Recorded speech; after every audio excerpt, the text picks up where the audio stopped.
profession, so that what he does reflects on every one of us.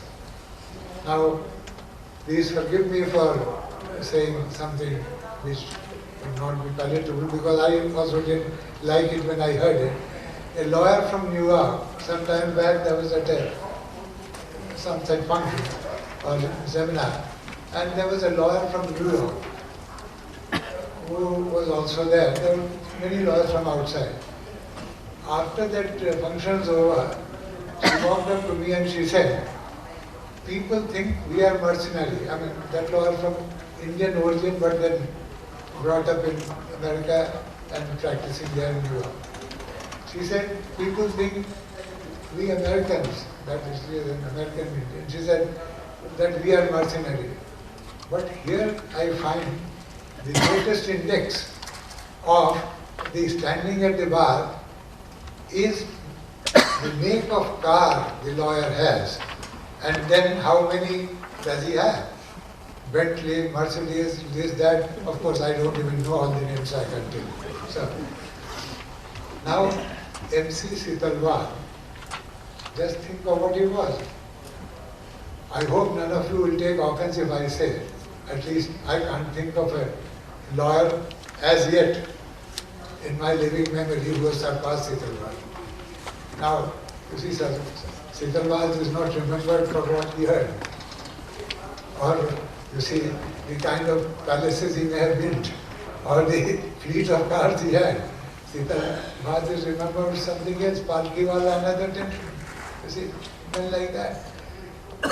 And why do we talk of G.P. Singh who didn't even come here? Just because of what they contributed to law and the development of law. Many of you have not seen him. But then, even without seeing him, you say, I mean, everyone has heard of him. And it is that which really, no amount of a statute or legal sanction is going to do that. And for that, I think the greatest responsibility is in the leaders of the bar. And therefore, please do not mind if I say, if you see a wrong happening, and at this stage also you can't walk up to the judge's chamber or chief justice's chamber and tell him, of course, with all politely and with all grace, that this is just not to be done. Isn't it? You see, when will you do that? And I'm not saying something which has not been happening earlier. I know of incidents. And if you ask me, the only reason I regret having left the bar is, I can assure you, if I was still there, I would have gone and done that. So I'm not asking you to do something which I would not have done. So, you see, if we are talking of radical reforms, it must not end only with discussion in these air-conditioned chambers. All the rhetoric must be translated into action, politely but firmly. And I'm sure, you see, we talk of corruption in the judiciary. I was myself asked, I said, I can't say there has been no corrupt judge. But please remember, and I'm sure none of you will contradict, unless there is a corrupt lawyer, there cannot be a corrupt judge. What are you doing about that? See, and extra legal remedies are being adopted on the street. That is the biggest danger to the rule of law. You see, if the rule of law is eroded, this is what is going to happen. And why do people collect in large numbers? You see, most of them may not even know what's happening. But they collect because they don't seem to have any faith in the institutions which are being devalued. So, you see, preservation and restoration of values is the only radical reform needed, and there one has to start with himself first. You see, Rajaji said, individual rectitude is the foundation of national character. You said that right, and just as small drops of rain coalesce to form the monsoon, so the collection of the conglomeration of individual rectitude into national character, monsoon of national character of that kind, will cure everything. I think that is the real crisis. And therefore, and that's why in the 1999 Human Development Report, the theme was the crisis of governance in South Asia. And the largest single factor identified was corruption.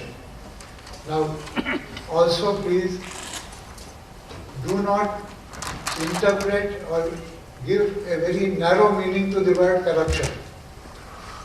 Today, if one doesn't take money or any valuable consideration, well, supposed to be all right. I think corruption in so many various ways has also got to be stopped. So, what is needed is all these things. And I would once again urge before I end, self-regulation is respectful, consistent with self-respect. You don't do that, someone else will regulate your conduct. And that's why I still believe time is not lost. Please ensure. A few things which I said a few days earlier, we can go on, but I was invited to speak and those ministers and vice president were also there. I don't understand the idea of, you see, of course I am for this that observations which are unwarranted should not be made. But to say that certain observations would amount to judicial misconduct, etc., etc. I asked them, I said, who's going to decide what observations? Any observation which you don't like will be judicial misconduct. Secondly, minor punishment. I said, don't go about the provisions elsewhere. Once you castigate a judge and publicly censure him, who's going to have confidence in it? So I said, there is a remedy. I became a judge 40 years back in 1972. No law was even thought of, but it was sufficient for the Chief Justice or any one of us, senior judges also, to call our colleague if he was doing something wrong and to tell him, and that was enough. So now that the situation has changed, to the restatement of values, I didn't write it then because it was not considered necessary. Add one clause. The Chief Justice would be responsible for ensuring compliance of this restatement of values by all judges. Chief Justice is not the boss. Uni judges are not subordinates. But this will give an indirect moral authority to those Chief Justices who may not be willing to act otherwise. And I believe there are many who think it's safer not to act. So I think it will compel them to perform that duty. So, ladies and gentlemen, thank you very much for giving me this opportunity. I have said many things which I could help. So, whether you like it or not, that's my opinion.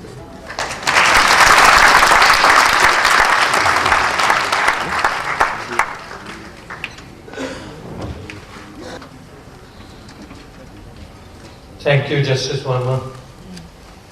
And indeed, when the conscious speaks, not everything is what one likes to hear. Now I will request Mr. K. Bhat, our Vice President and former Additional Solicitor General of India, to give a response. Thank you.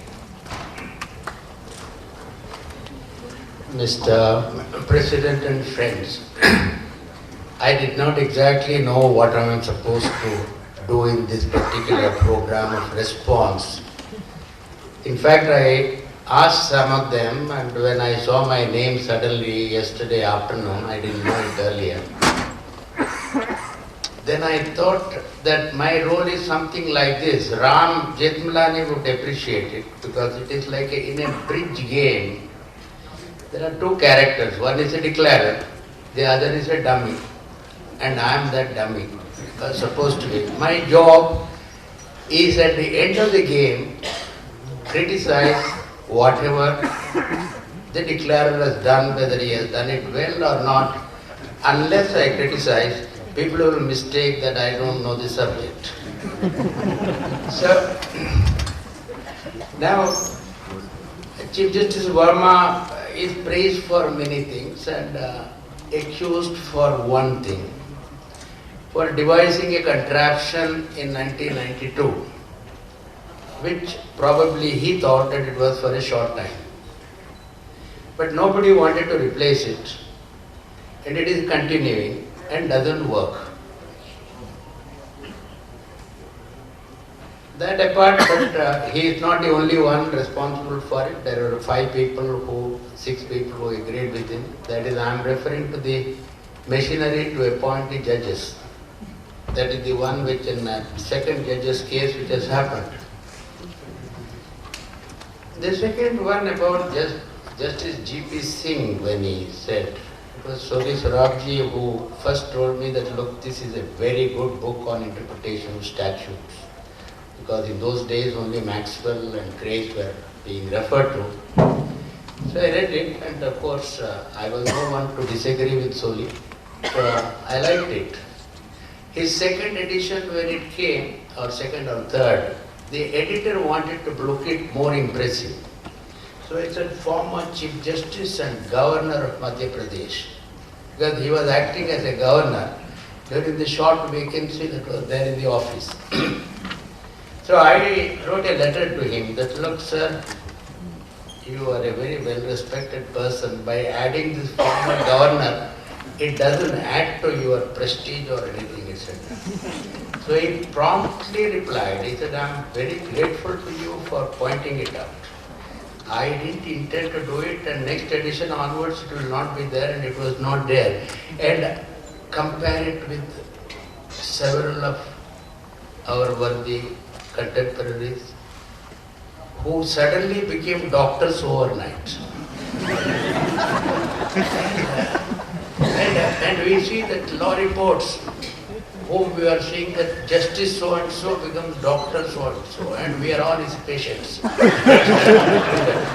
Just imagine. So the things have changed, and as a matter of fact, one of the former judges who got this honorary degree of doctorate, I pointed out to him the judgment of the Supreme Court and saying that, look, so long as titles are abolished, so long as you don't use it as a prefix or suffix to your name, then it is all right. Now we have got here in this gathering a few of our worthy friends who are all Padma awardees. They don't put their name along with that, Padma Vibhushan, so and so, Padma Bhushan, so and so, etc. But when this honorable judge, when somebody retired, he said, look, a friend of mine, so I told him that, look, it is like somebody giving you a garland in a function like this. It is yours undoubtedly, but please don't wear it and go in Connaught Place. So this is the law, and this one, and compare it to G.P. Singh. The point, you are the governor, former governor, no doubt about for a short while. So friends, as a matter of fact, after 11:15, I have become a functus officio, because that is the program for this morning. So thank you very much, and we will meet again. We have got some other program in the afternoon. I will be there. Thank you.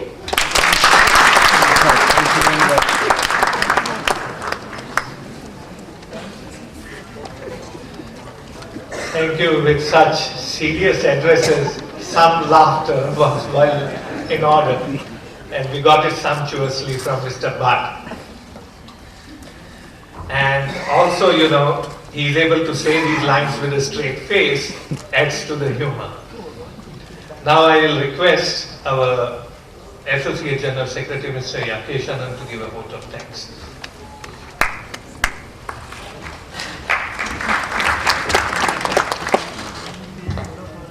Thank you, friends.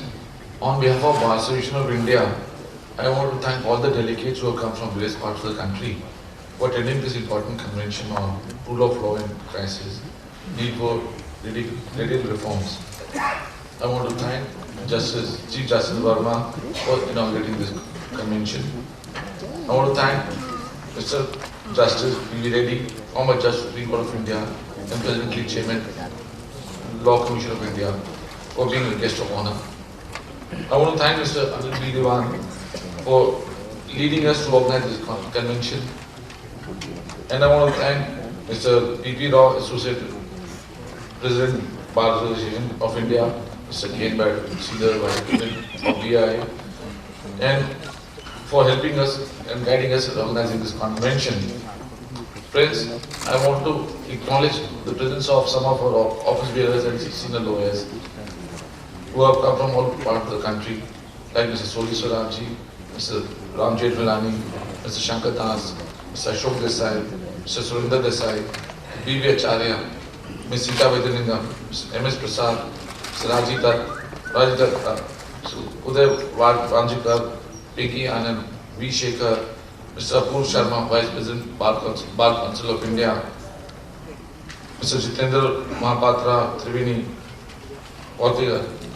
Friends, finally I want to thank Mr. Prashant Kumar, our Honorable General Secretary, who single-handedly worked to organize this convention. Thank you friends, now join us for a quick cup of tea, then we start our next session.